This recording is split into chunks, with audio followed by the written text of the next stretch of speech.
Welcome to SuperTalk, the podcast that scratches your superhero itch. Just two suburban dads nerding out over superhero stuff on the small screen and the big. Buckle up, people. Enjoy the ride.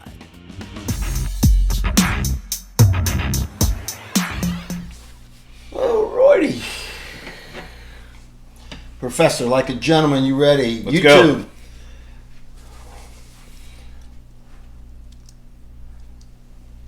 And 3. Welcome to Super Talk, the weekly podcast dedicated to news and reviews of comic book media on the big and small screen. This is episode number 117. I'm your host, Brian Professor Pettis, and with me, as always, my illustrious co-host, Titanium Tony Estrella, back from the lake. Fishing expedition, successful? Yeah, it was fun. Yeah. Smith Mountain Lake, down there near Roanoke, right outside of Roanoke, a little bit past Charlottesville. It's a huge lake, a lot of fun. The weather held out. You know, a week before the trip, I was looking at it and I was thinking, oh man, it's so depressing. Rain every day, and it was nothing what the weather had predicted. Just hot. We got, the 4th of July was steamy that Tuesday. And then the Wednesday, Thursday was kind of warm too. But the mornings when we were fishing was beautiful. Did they do fireworks on the lake? They did. 4th? Yeah, several marinas had fireworks shows. We just sat on our dock and watched them. You could watch them from the dock. Yeah, even better. Yeah. It was a lot of fun. We did a Cove Day where we packed a bunch of coolers of as many beers and seltzers and drinks that we could get. Made little snacks and went and anchored some of the boats in a cove and just floated and played big music and had a big boom box and played music. Sounds horrible. How did you make it through that? I mean, tell you what, I love Cove Day, and shout out to everybody that made that happen. So it was a lot of fun. How about you? No. I saw your name on Facebook. A red, white, and blue tournament? Oh man, why? What's that? Yeah, we do that every year at the club. It's a lot of fun. You get to play. You play our course, but you play like 6 holes from the back tees and 6 holes from the regular tees, and then 6 holes from the upper tees. Red, white, and blue. That's why it's red, white, and blue. So, and it's really cool because there's a handful of holes on our course that are from the upper tees or the forward tees. They're gettable. I mean, they're short. They're a lot short. Like par 5s become like long par 4s, and right. There's a couple of par 4s you can drive the green, and it's always a lot of fun. It was, as you mentioned, sweltering. I mean, it was 88 degrees and probably 96% humidity. It was humidity. Oh my God, it was crazy. Killer. But no, we had a good time. Good friend of mine, Eric Lunn, took home a massive payday. He made an eagle on a par 4 and won a gross skin and a net skin, and ended up netting close to $2,000. Wow! In shop credit. So I'm like, what are you gonna buy gold-plated golf clubs with $2,000? I mean, like, how can you spend that much money? But yeah, he had a huge payday. I played okay. It was all right. But it's again, that event is just, I think it's a fun event.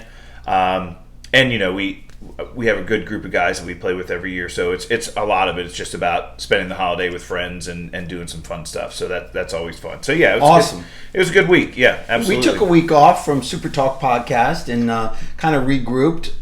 Not a whole lot going on. Well, I tell you what, man, there has been news flowing, and we have a lot to talk about today. I mean, there's been rumors, no movies, no nothing. Not a whole lot going on that first week, so we punted. And now it seems like this week a lot has hit the wire, and it's just crazy. There's a lot of craziness going on right now. We need to talk about a lot of it. And we do have 2 episodes of Secret Invasion to talk through as well. Absolutely. So let's get into it. Before we get started, we always like to thank the patrons that bring the show to you. And these are the listeners that donate money every time we come out with an episode.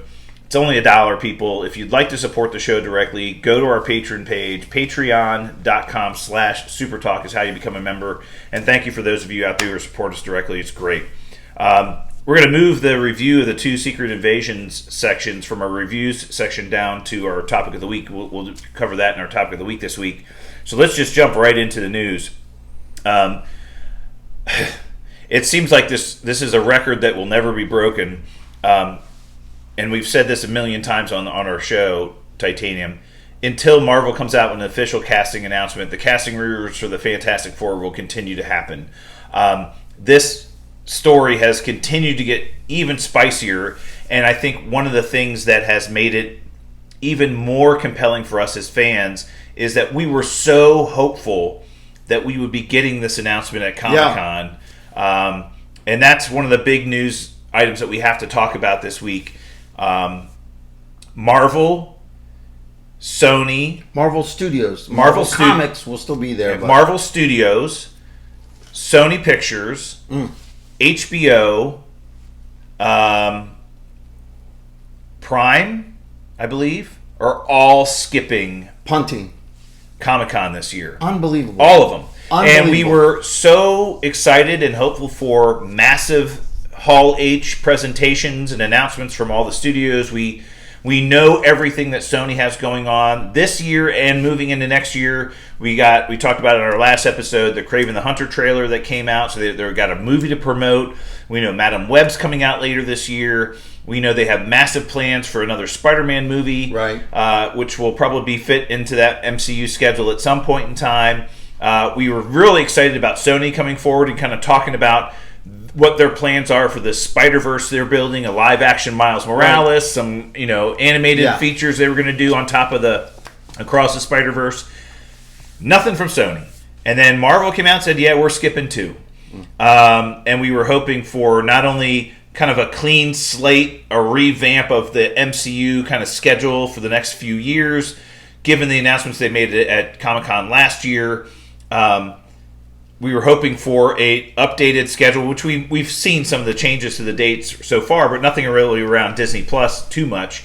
We were hoping for just give us an update. We know you changed things. We know you delayed things. Just give us an update, as well as hopefully a casting announcement for the Fantastic Four. That was my big one. Right. That was my big one. It seemed like the perfect time and venue to release that information, and we're not getting any of it. And what's really caused this, and I don't know too much about the second one, but the first thing that caused this is the writer's strike. So the writer's strike has continued to linger, and there's a lot of things that the writers are demanding that the studios are working through right now.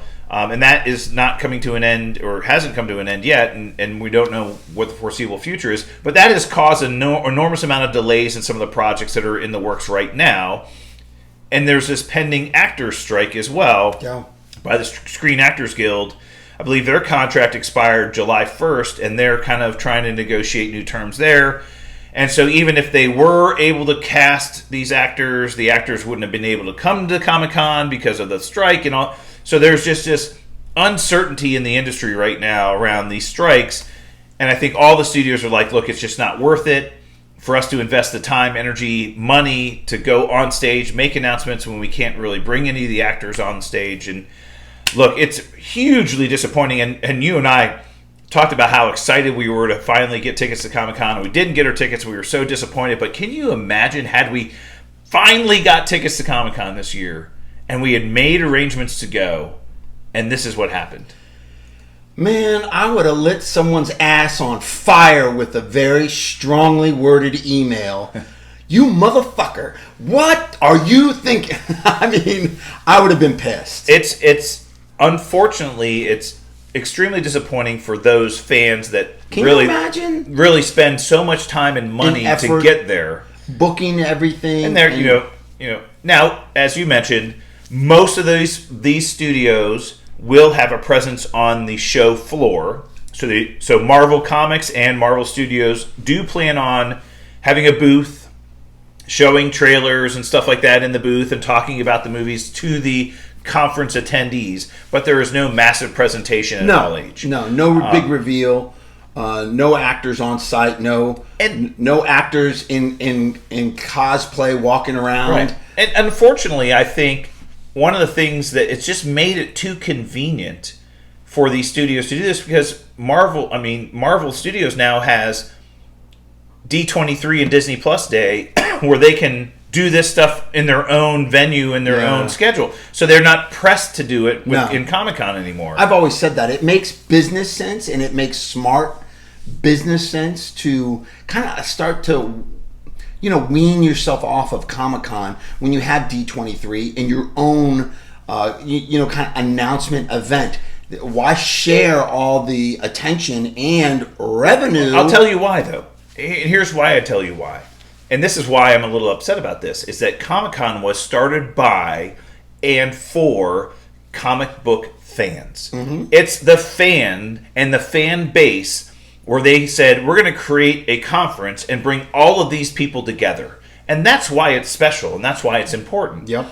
And so now these studios are saying we're going to put on our own events, and we're going to invite media influencers and outsiders and all kinds of others. It's not the core comic book fans that they're speaking to that are the attendees of those events.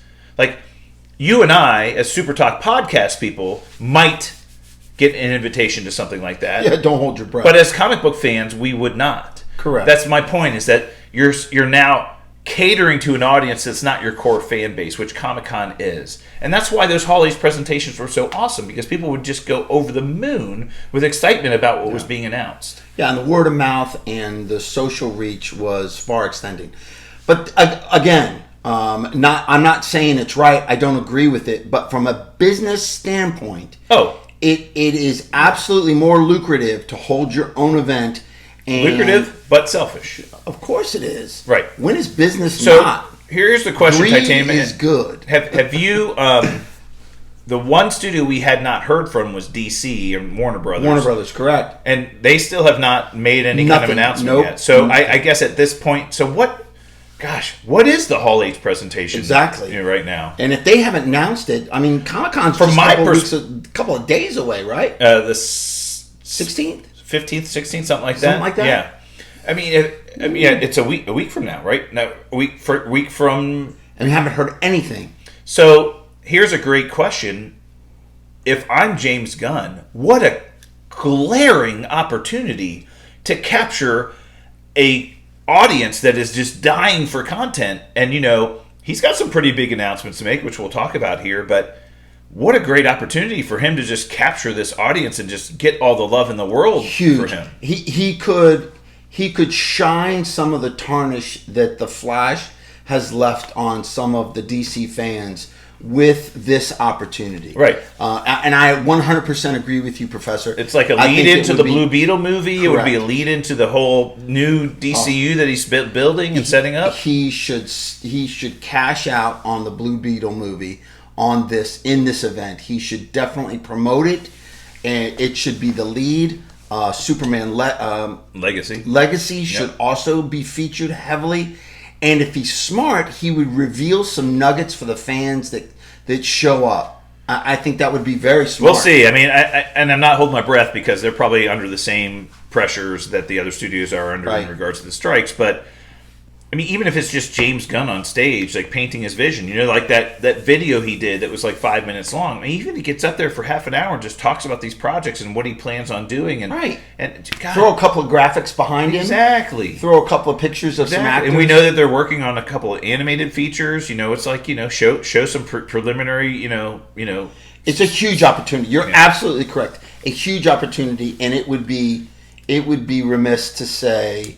that they fucked that up. Yeah. Well, and again, these are outside circumstances. I believe I think the strikes were a convenient excuse for them not to attend. Agree. Had there not been strikes and these studios decided not to show up, I think it would have been much more of a story. But they can hide behind the writer's strike and the potential actor strike as a reason not to attend. And I think that's what they're doing. I agree.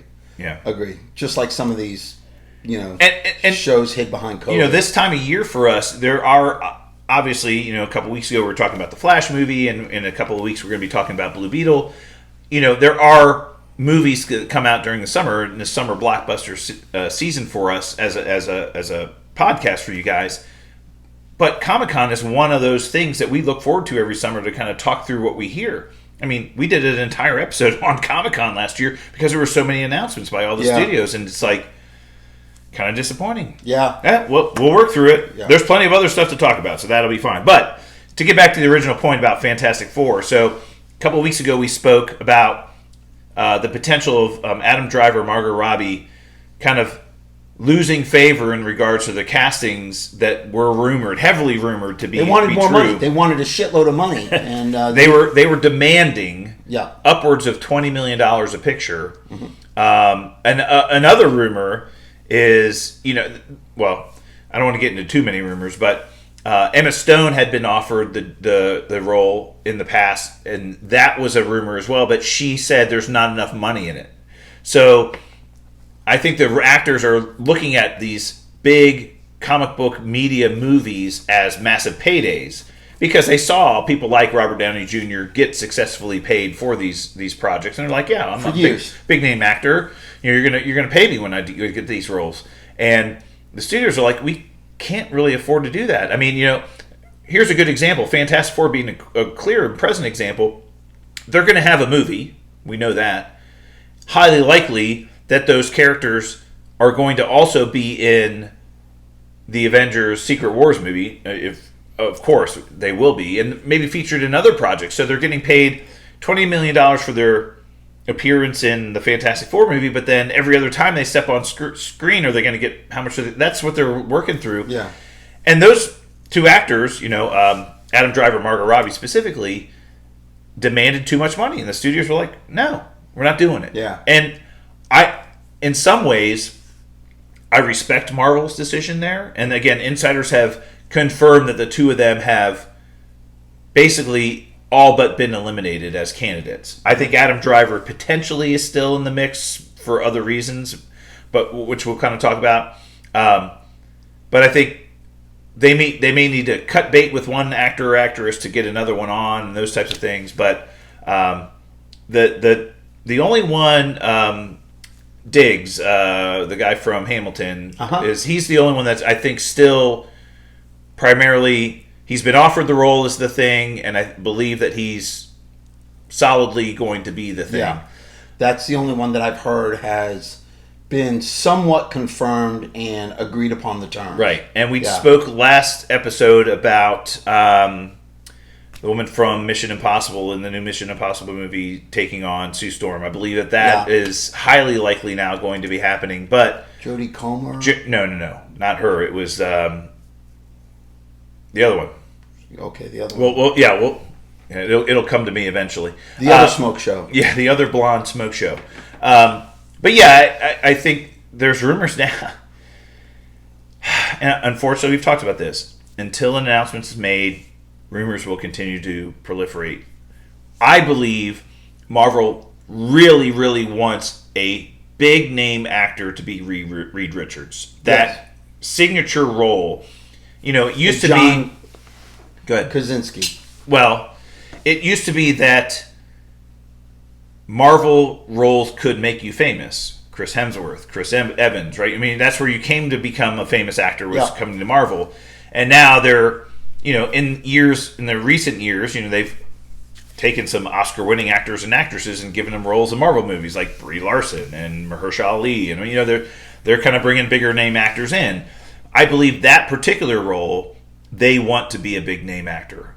And another rumor out there now that Adam Driver has kind of bowed out, Ryan Gosling's name is being thrown in. And, he has been in discussions with Kevin Feige about a role in Marvel, and only if and when it made sense. Yeah, we speculated it might be Nova, but I could see him being Reed Richards. Absolutely. Until the Barbie movie comes out and his whole credibility is absolutely crushed. I don't see how that movie will do anything, but yeah, I mean they cannot. We've said this 100 times, Professor. They cannot screw up this casting.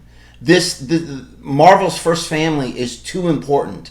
Right. It's way too important. They cannot screw up this casting, and Marvel hasn't so far.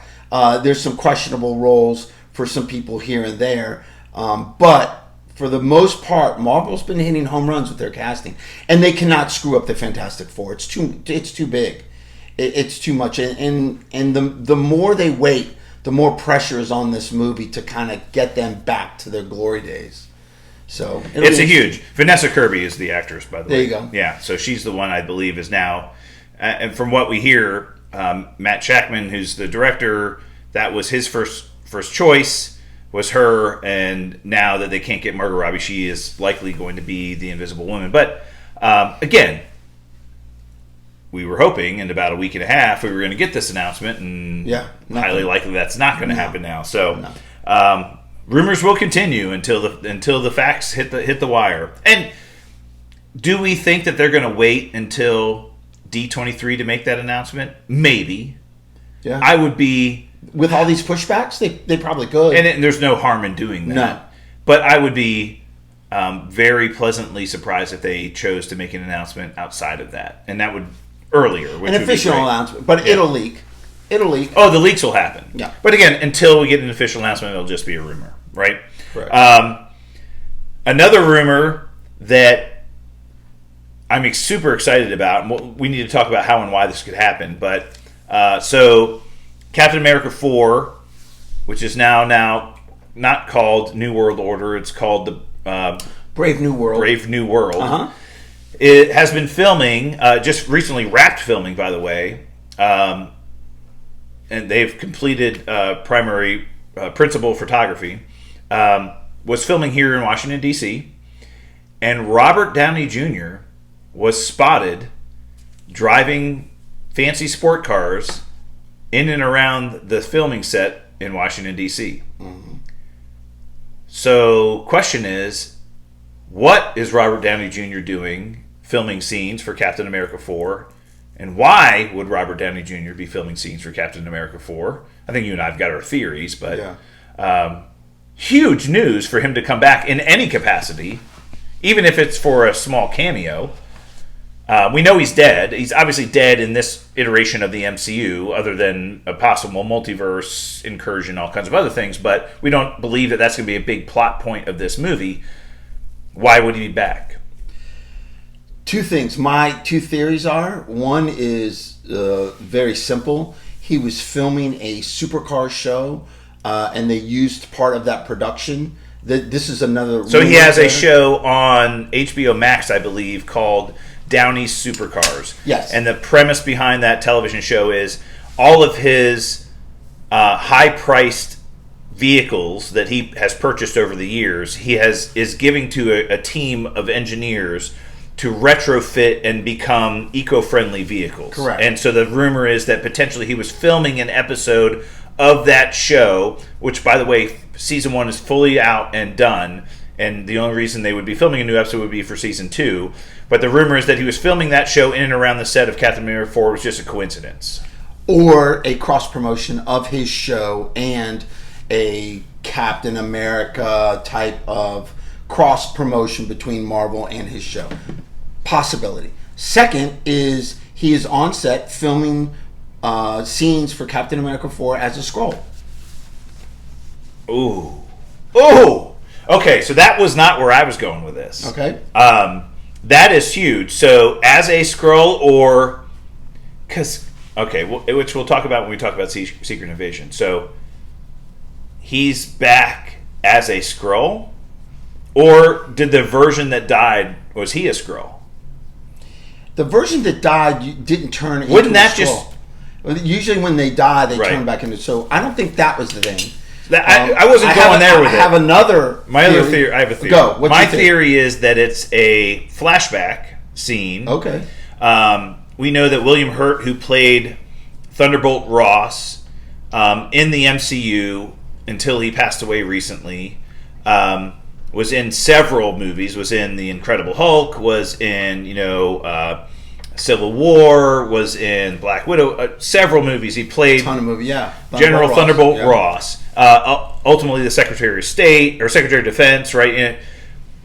Thunderbolt Ross, and he passed away. We know in Captain America 4, Harrison Ford is taking over that role. He is now Thunderbolt Ross. So we know that he is replacing William Hurt in that role. And we believe he will be president of the United States in Captain America 4. Mm-hmm. Thunderbolt Ross will have been elected president or made president. We'll find out. I believe Secret Invasion will feed into that, and we'll figure out why that happens.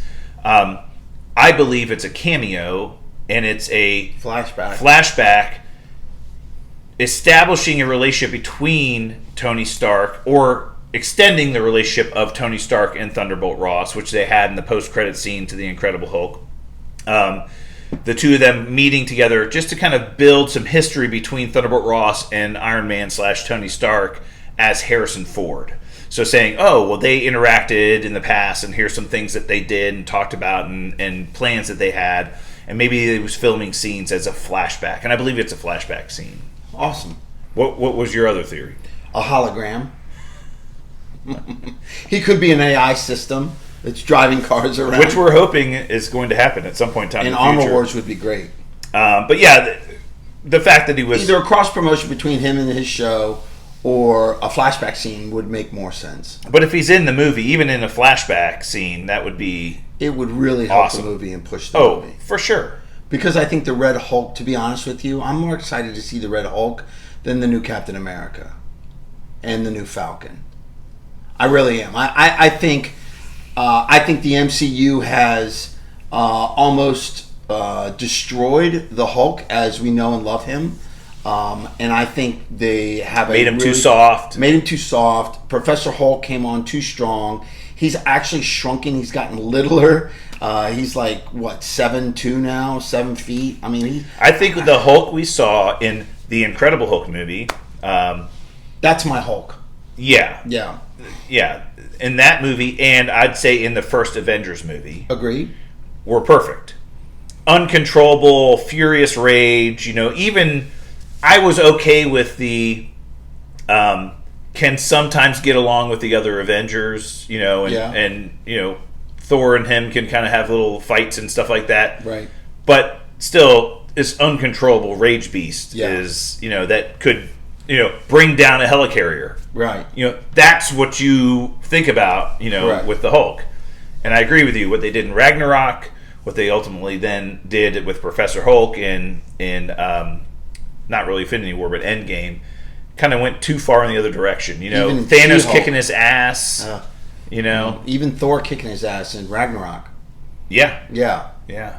I don't know. Yeah. So anyway, I agree with you. I'm looking forward to that movie, though. Yeah. No, Captain America 4 is going to be great. Yeah. And, Serpent Society, with Val and what she's got going on, we'll get some more insights into that. And I do believe everything and anything that we're seeing in Secret Invasion is feeding directly into that movie.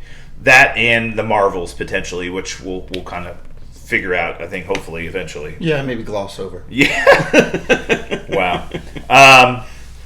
So Benedict Cumberbatch was doing an interview this past week promoting a bunch of different things he's got going on. Obviously, he's a very highly decorated, successful actor. But he did allude to the fact, they was talking about some other projects he's working on, but one of the things they said, and he said, oh, and I know Marvel's filming a couple of capers next year that I'll be in. Capers was an interesting word to use. No official announcement about Doctor Strange 3, although we highly believe it will be coming out, and will be out either before Kang Dynasty or between Kang Dynasty and Secret Wars. The end credit scene from Doctor Strange and the Multiverse of Madness with Clea coming in and talking about the incursion in the Dark Dimension and all that other stuff. It obviously needs to be resolved at some point in time. I don't know if that's what he's referring to, or is he referring to being part of another project that they are filming. The only two movies we know for a fact that will be filming next year are the Fantastic Four and Blade. Mm-hmm. So I don't know how or why he would be involved in either of those projects. Would be interesting, though. I'd love to see him in Blade. Yeah. That would be really interesting. Yeah, that'd be great. Could it potentially be a Disney Plus? I know that Agatha House of or Coven of Chaos, or whatever it's being called now, has primarily wrapped. I mean, they've pretty much filmed most of that already. I don't think he's going to be in that, or he is. It might be a short cameo, a small one. But what other Disney Plus programs could he be in potentially? I don't know.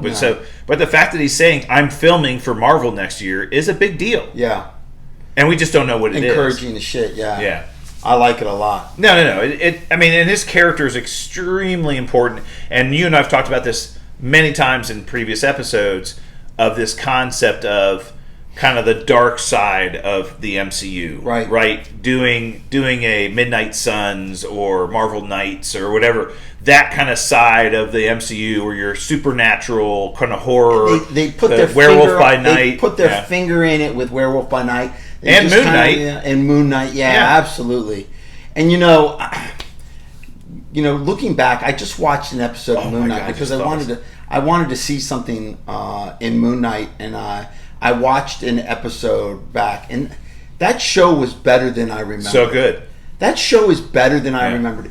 I think what really threw people was the Insane Asylum and going into that dimension with that. It got a little wacky there with the Scarlet, Scarlet Scarab. Yeah, that kind of it went kind of a little wacky there, but it finished strong. Like the fight scene at the end, that was awesome. Was unbelievable. Yeah. Man, that's amazing. I just thought about that, Titanium. What if it's Moon Knight season 2 that he's going to be in? Interesting. Wow. Oh my God. And they team up. Can you imagine? Create the Midnight Suns. Can you imagine? Oh, that's a blockbuster. You don't put that on Disney Plus. You put that in the theater. I know. I'd rather see that in the theater than Armor Wars.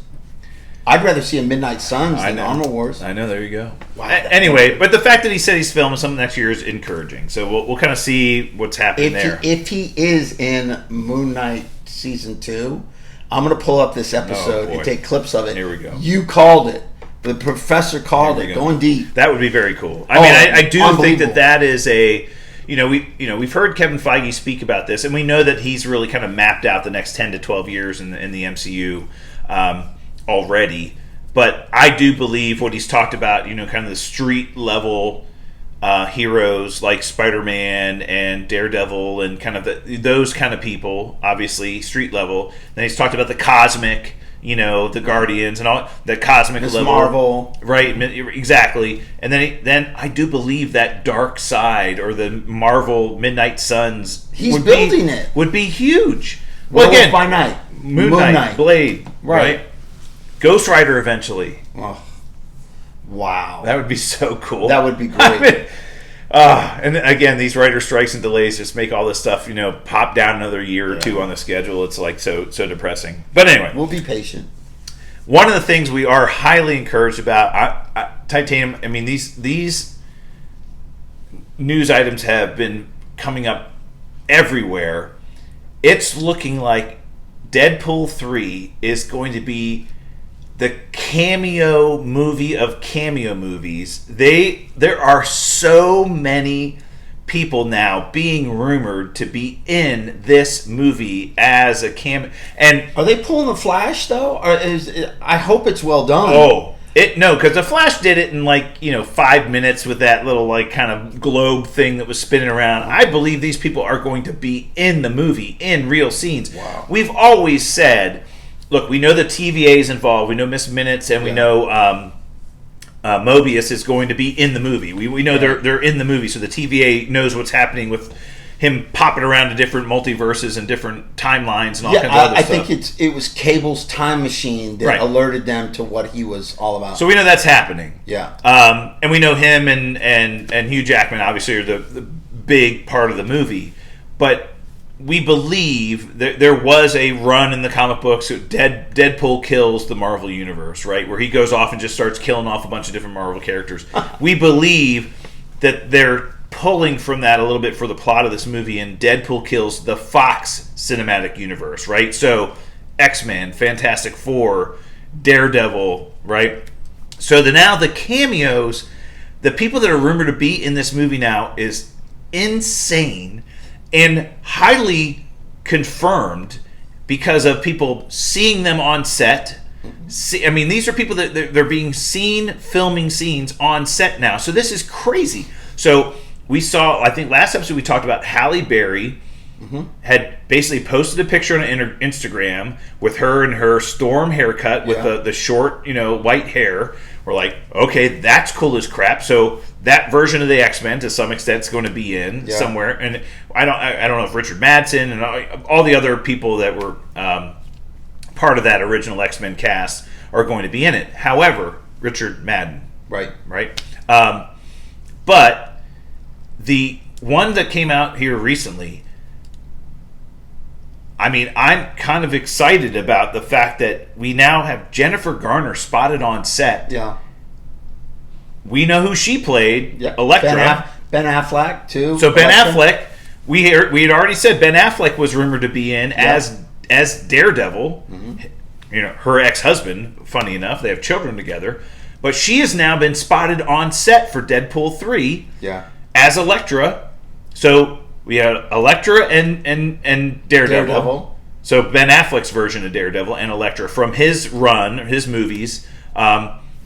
We've got now rumors Jessica Alba and Chris Evans are coming back as their Fantastic Four characters. And Christopher Evans openly said this in an interview that while he wouldn't want to come back as Captain America because that character's so special to him and the way that his run ended, he wouldn't want to spoil that unless it was for the right role and the right reasons, all those other things.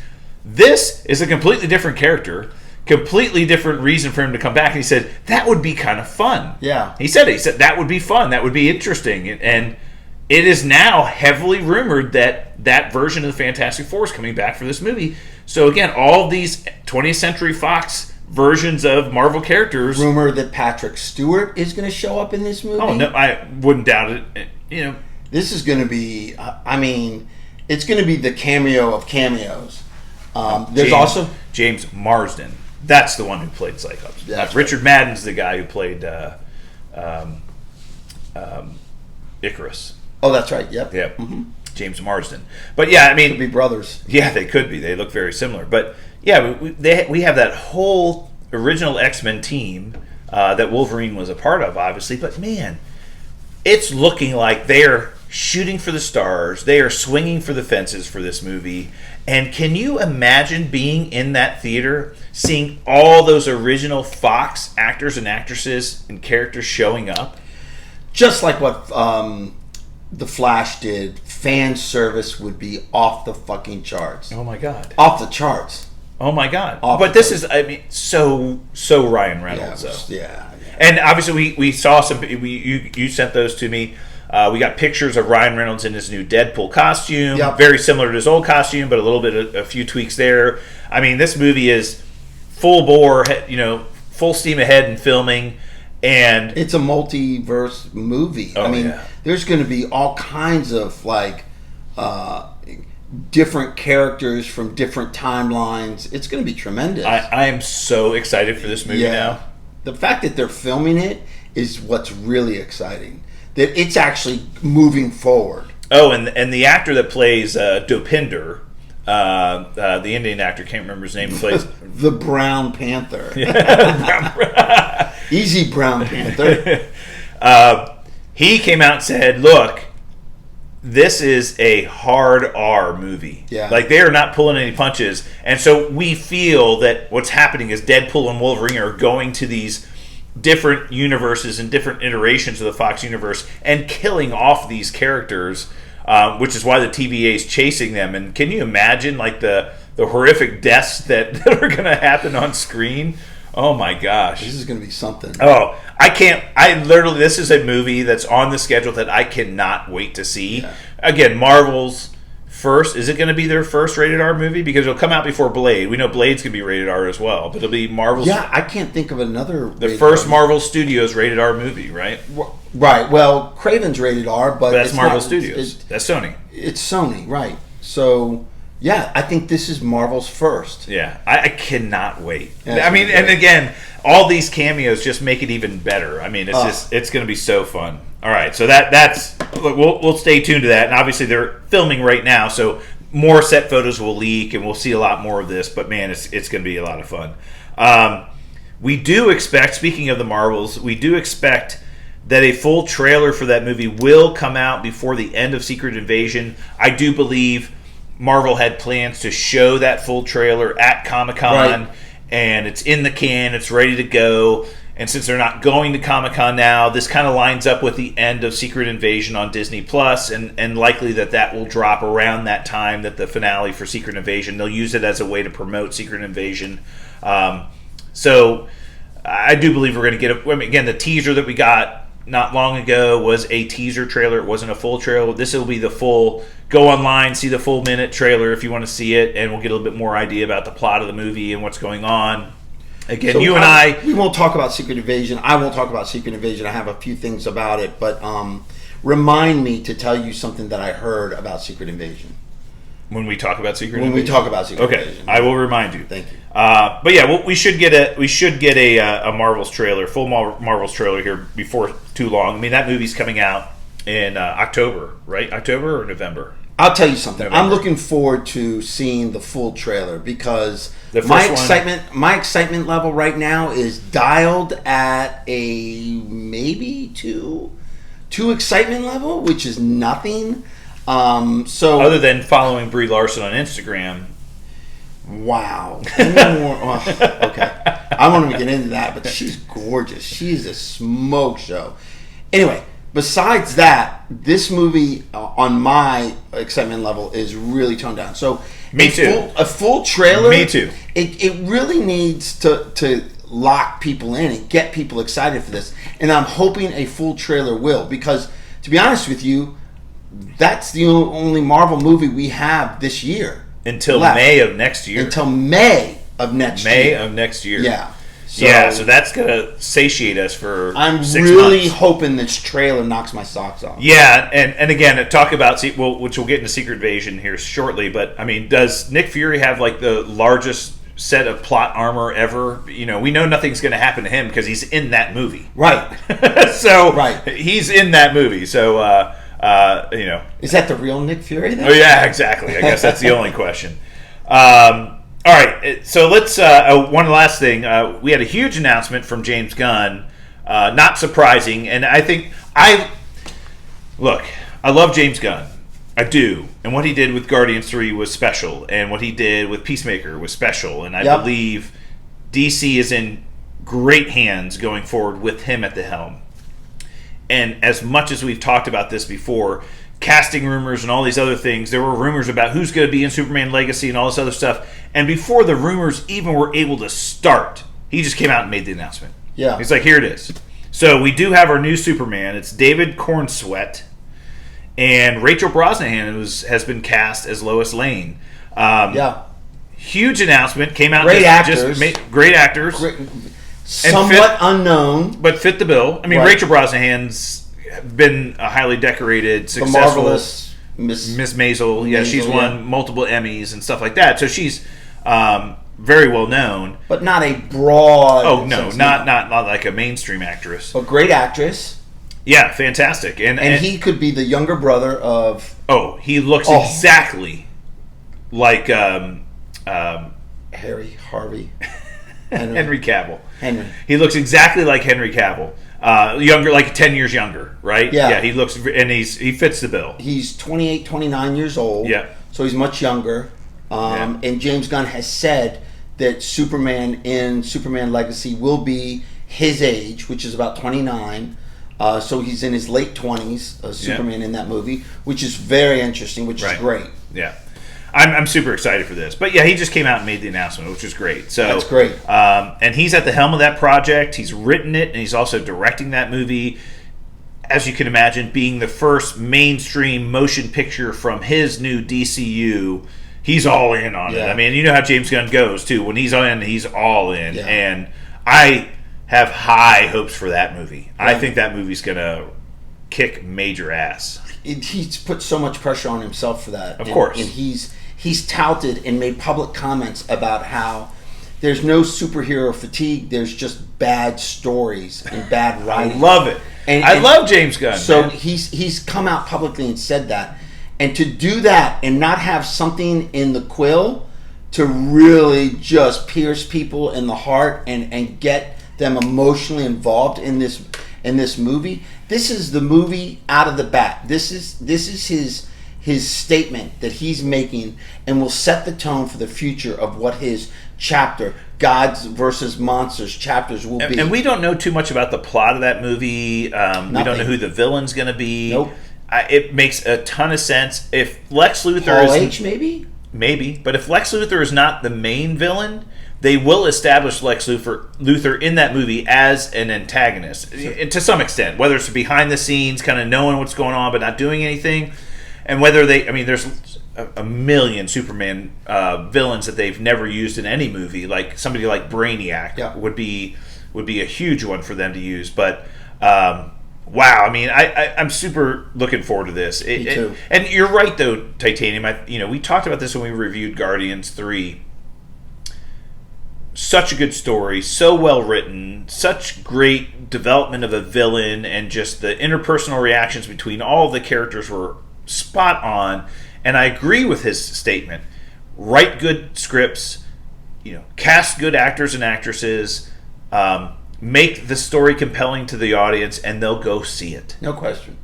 And so thoughtful that he did with Guardians, that he closed out that chapter in the way that he did. Very tough to do when you have characters that people are just so invested in.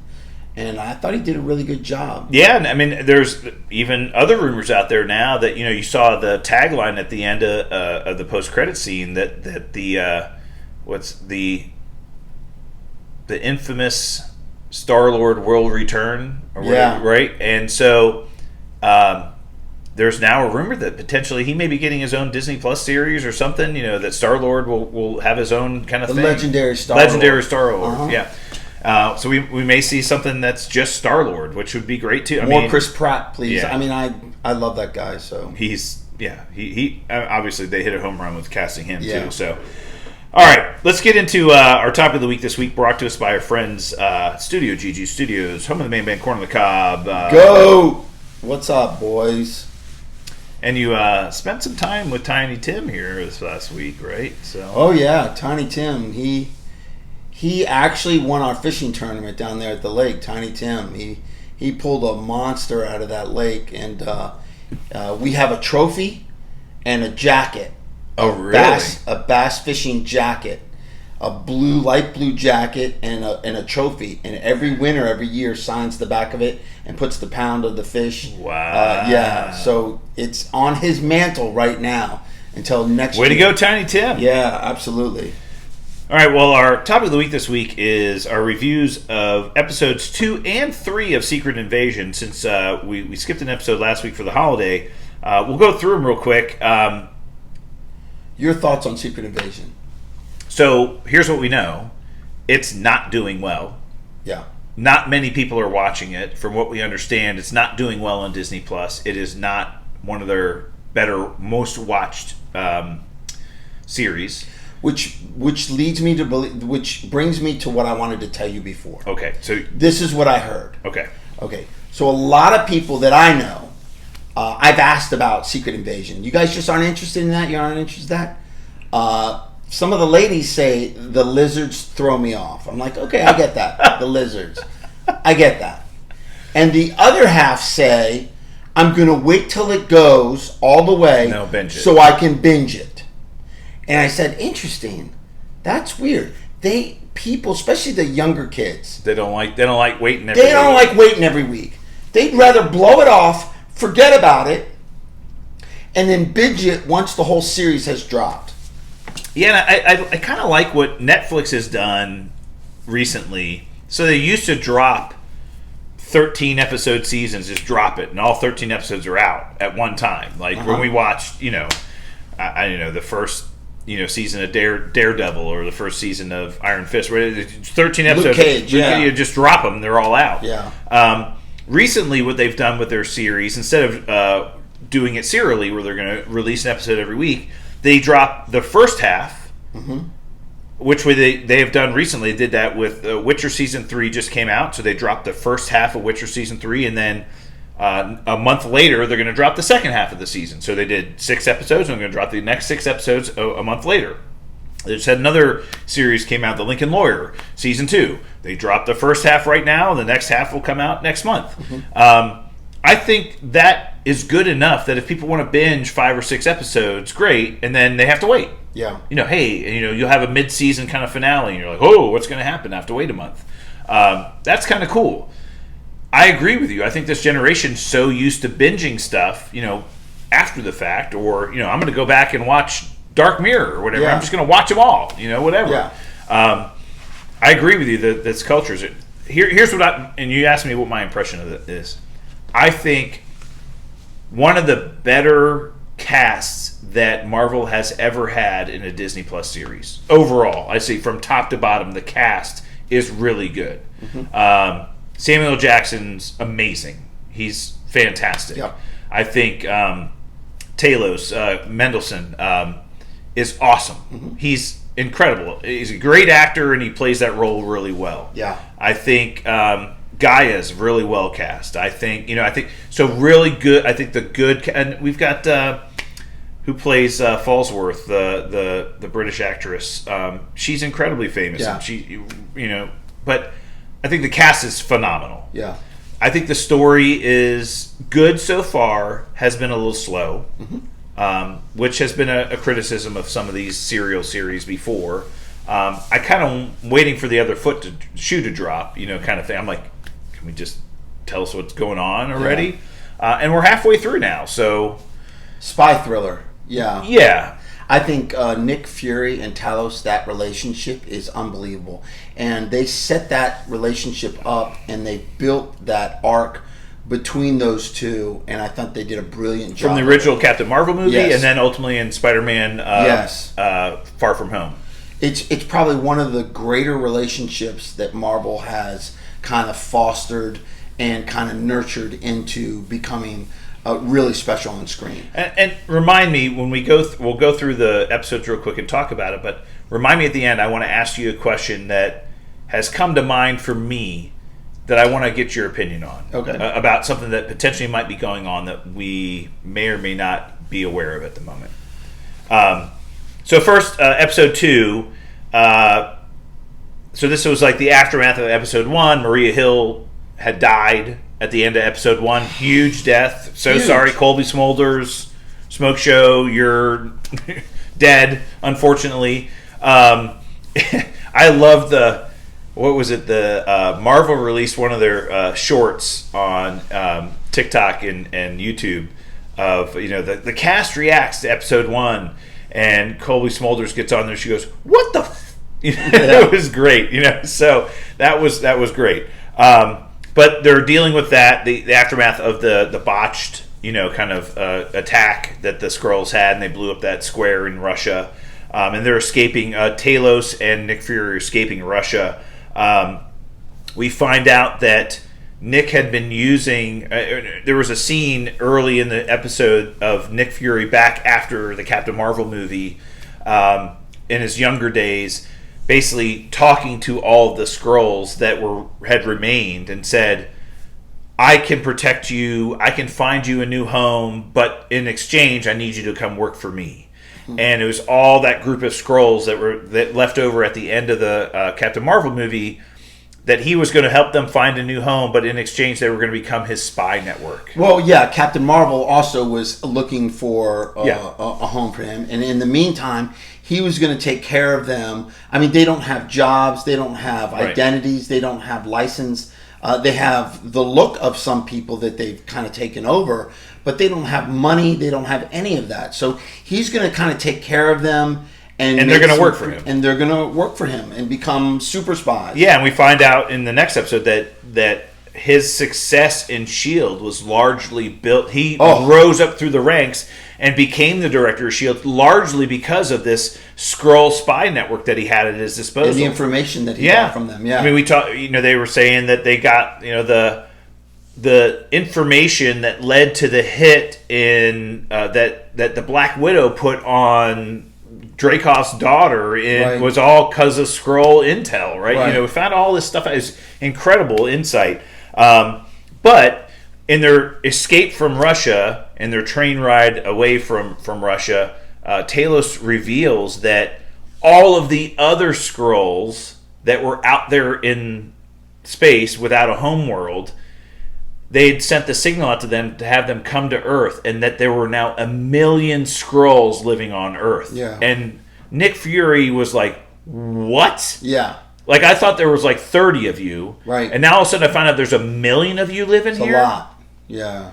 And then his mind starts racing like, like who is who and who's pretending to be who. Oh my God! I mean, and he was pretty pissed. And then we find out Gravik there's a council, an inner council of Skrulls, and we find out that the Skrulls are imitating the Prime Minister of the United Kingdom. Yeah. The one guy, Shooter McGavin, who plays like kind of like a Fox News correspondent, like a very prominent media mogul. The director of the United Nations is being portrayed by a Skrull. So all these heads of major, heads of state across the world are Skrulls, and they're in this inner council. And Gravik basically goes to him and says, "Look, we're in war. We're going to take over the Earth. Earth is going to be the Skrulls' new home, and I'm here to foster this new age for our people." And they make him their general. Yeah. And said, "We're at war. You're our general." Right. Huge coup for him. Because remember, if there was a nuclear war, the radiation doesn't affect Skrulls. Right. So they would survive a nuclear war. They're fostering a nuclear war between the superpowers. The superpowers. Right. So we also see Rhodey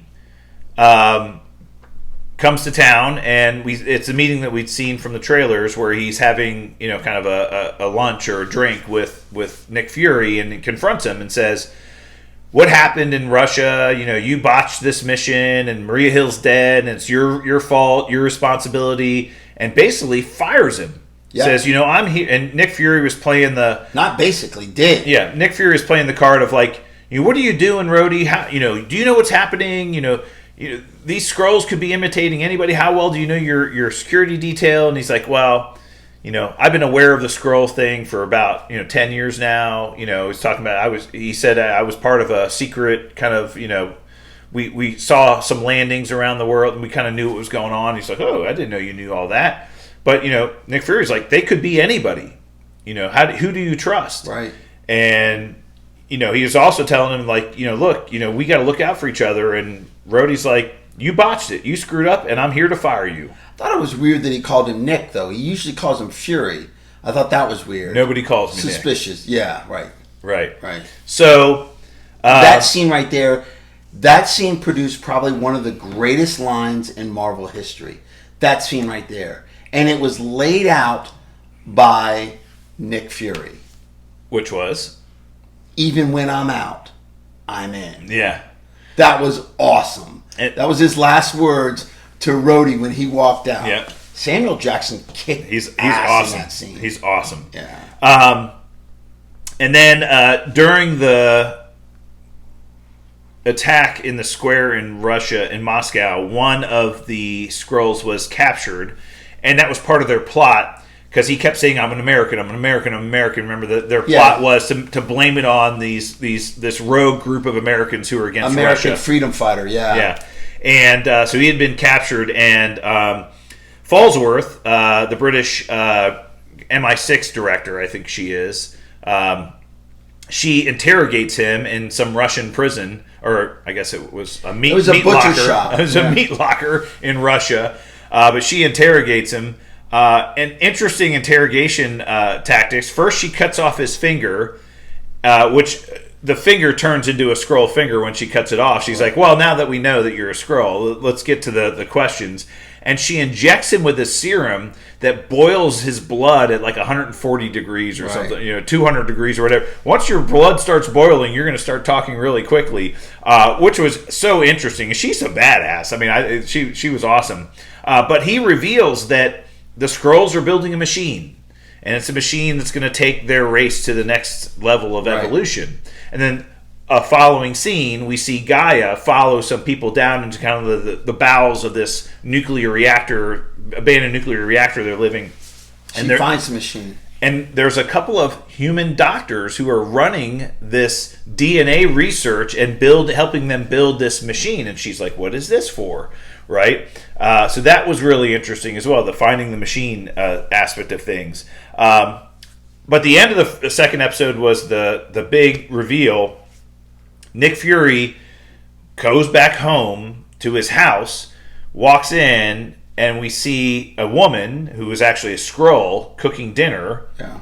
And he walks in and she turns into a human, puts on his wedding ring, gives her a kiss. We find out not only is he married, but he's married to a Skrull. Yeah. So huge reveal. Oh, yeah. That, he's married and he's married to a Skrull, which, was like We met her earlier when... in the beginning of the episode. Yeah, Gravik, when she was the one who introduced Gravik to him. When he was a boy, yeah. Yeah, Mm-hmm. yeah. So, huge, big reveal there. So, obviously, he's very much a Skrull, not just a protector of the Skrulls and helping Talos and all of his people, but he's, married to one and in love with one, to some extent. So, huge reveal there. Then we get in episode 3. Gravik is showing the machine to the inner council and telling them about what the machine is going to... His basic... Oh, I was going to sneeze. I was going to sneeze. Yeah, in the second episode... his basic plan. Yeah. What he's envisioning. And that one of the things that Gaia had found out on the computer was that they had been taking DNA samples from a bunch of different things. And we saw the DNA samples from Groot, Cull Obsidian, the Extremis soldiers, and the Frost Troll from Thor Ragnarok. Yeah. Not Ragnarok, Thor Dark World. Dark World, yeah. That big giant beast that was on that planet that chased them. That came to Earth through the thing, right? Right. Yeah. But they had gotten these DNA samples and they had fed them into the machine. That's one of Thanos's... Yeah, it's the hand that Wong cut off. Was what they had. They had the hand that Wong cut off. But they had used all that DNA to feed it into this machine. And Gravik, at the beginning of episode 3, basically tells the council, here's our plan. We have this machine. It's going to help, take our DNA to the next level, and it's going to create super Skrulls. So we use the word super Skrulls, right? Yeah. So that was a big reveal there. Then he talked about their plot he's going to infiltrate the Royal Navy. They're going to take over this Royal Navy submarine. They're going to shoot down with a missile from the submarine. They're going to shoot down a UN plane. It's going to start World War III, basically. Right. That's our plot, right? Talos meets with Gravik to have a parlay. They want to kind of talk things through and see if they can come to an agreement, and find out that Gravik has all the people in the museum are him, are Skrulls, protecting him. They're just playing to be real people. And Gravik threatens to kill Gaia. He's like, I should have killed her a long time ago. Maybe I'll just send her back to you in a body bag. And Talos stabs him in the hand and says, don't touch my daughter, all this other stuff. And then keep her name out of your fucking mouth. Yeah, right. And then he pulls his hand away from the knife, and we see the Extremis glow on his hand, and it kind of heals the wound. Heals itself. So he's already been pushed. He's used the machine, right? So we know he's used the machine. And then we see Fury and Talos. Fury comes to Talos in a bar, even though they had a fight the previous episode, and says, hey, I need your help. We got to stop this attack. I've got a lead. He had spoken to Fallsworth, who had basically said the person in charge of the submarine is this Commodore Fairbanks, and here's where he lives. And all. So Fury needs Talos' help, kind of going to Fairbanks' home and, compelling him to stop the attack.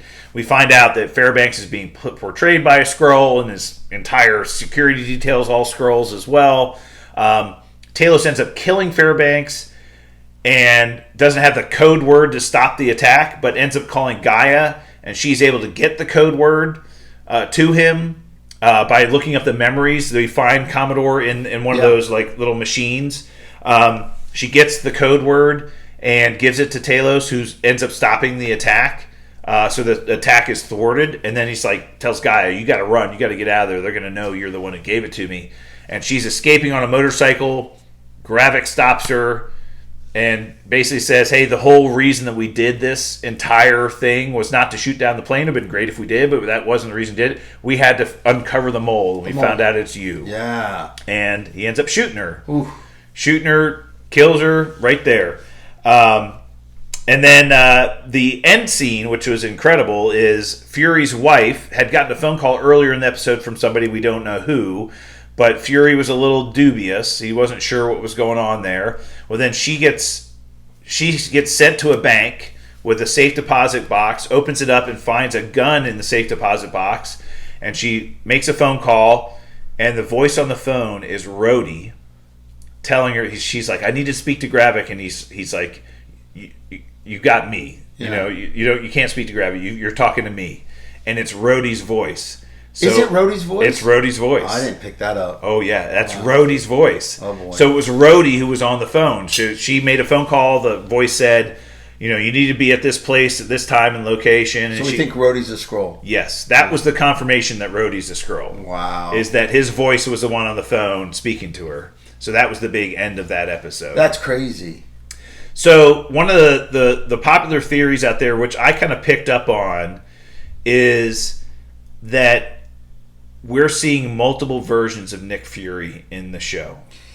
I picked up on that too because sometimes he's wearing an eye patch and sometimes he's not. No, sometimes he's wearing those glasses and sometimes he's not. Yes. Right? So he has those real weird rimmed glasses that he used during the bombing scene in Russia that let him see like the infrared and everything. And so there's obviously something technology in the glasses, and you can see when he's wearing the glasses, he's always talking to somebody that he's trying to learn more from, and maybe he can see their heartbeat and their heart rhythm and tell if they're lying or not. Right. So the person I think we see with the glasses on is the real Nick Fury, and the person without the glasses is maybe a Skrull pretending to be Nick Fury.